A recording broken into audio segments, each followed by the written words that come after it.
அன்பு உறவுகள் அனைவருக்கும் இனிய மாலை வணக்கங்கள்.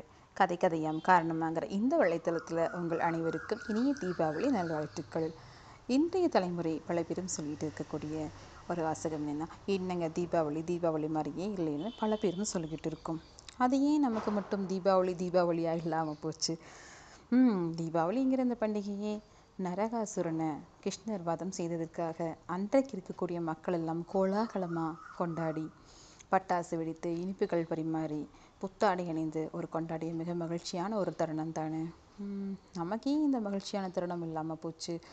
ஒருவேளை நாம் இன்னும் நரகாசுரனை அழிக்கலன்னு நினைக்கிறேன். அதனால தானே என்னவோ. கரெக்ட்.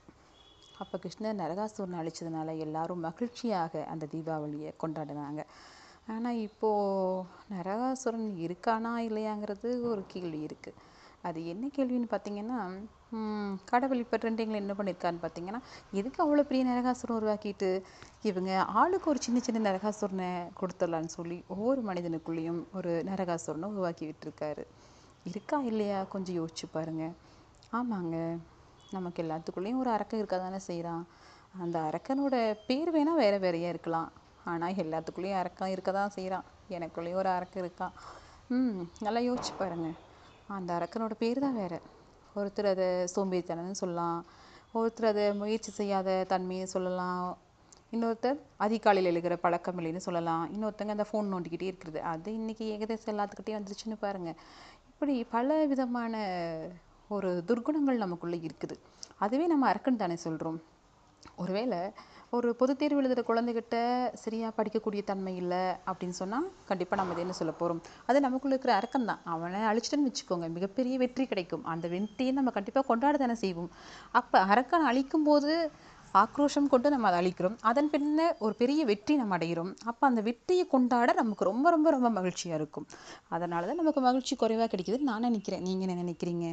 ஸோ இந்த தீபாவளியில் நாம் என்ன எல்லாருமே ஒரு முடிவு எடுக்க போகிறோன்னா, நமக்குள்ளே இருக்கக்கூடிய ஒரு குட்டி அரக்கனை அழிக்கிறதா முடிவு பண்ணுன்னா கண்டிப்பாக இந்த தீபாவளி மட்டும் இல்லை, வரக்கூடிய எல்லா தீபாவளியும் நமக்கு ரொம்ப வெற்றிகரமாக மகிழ்ச்சியாக சந்தோஷமாக இருக்கும். அதுதானுங்களே, அரக்கனை அழிச்சிட்டா நம்ம வாழ்க்கையில் வெற்றி அடைவோம்.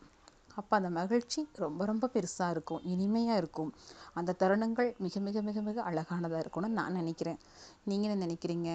ஸோ நாளைக்கு வரப்போகிற இந்த அழகான தீபாவளியில் எனக்குள்ளே இருக்கக்கூடிய அரக்கனை அழிக்கிறதா நான் முடிவு பண்ணிக்கிறேன். விடிய காலையில் எழுகிறது, பெற்றோருக்கு கீழ்ப்படிதல், பெரியவங்களுக்கு மரியாதை கொடுக்கறது, இன்னும் லைஃப்பில் நிறைய டிசிப்ளின் இருக்குது இல்லைங்களா? நிறைய புத்தகங்கள், நல்ல புத்தகங்களை வாசிக்கிறது, நிறைய பழக்கங்கள் சொல்லிக்கிட்டே போகலான்னு வைங்க. நீங்கள் என்ன ரெசல்யூஷன் எடுக்க போகிறீங்கன்னு முடிவு பண்ணுவீங்க. இந்த தீபாவளி நமக்கு ரொம்ப அழகான தீபாவளியாக இருக்கும். பட்டாசுகளை பார்த்து பக்குவமாக வெடிங்க. சின்ன குழந்தைங்க வெடிக்கும் போது கண்டிப்பாக பெரியவங்கள் கூட துணையோடு இருங்க. பயணங்கள் என்றும் இனிதாகட்டும். பொறுமையாக போங்க, மழை காலமாக இருக்கிறது. அதனால் எல்லோரும் பாதுகாப்பாக இந்த தீபாவளி கொண்டாடுங்கள். வாழ்க வளமுடன். எல்லாம் நிறைவாகட்டும்.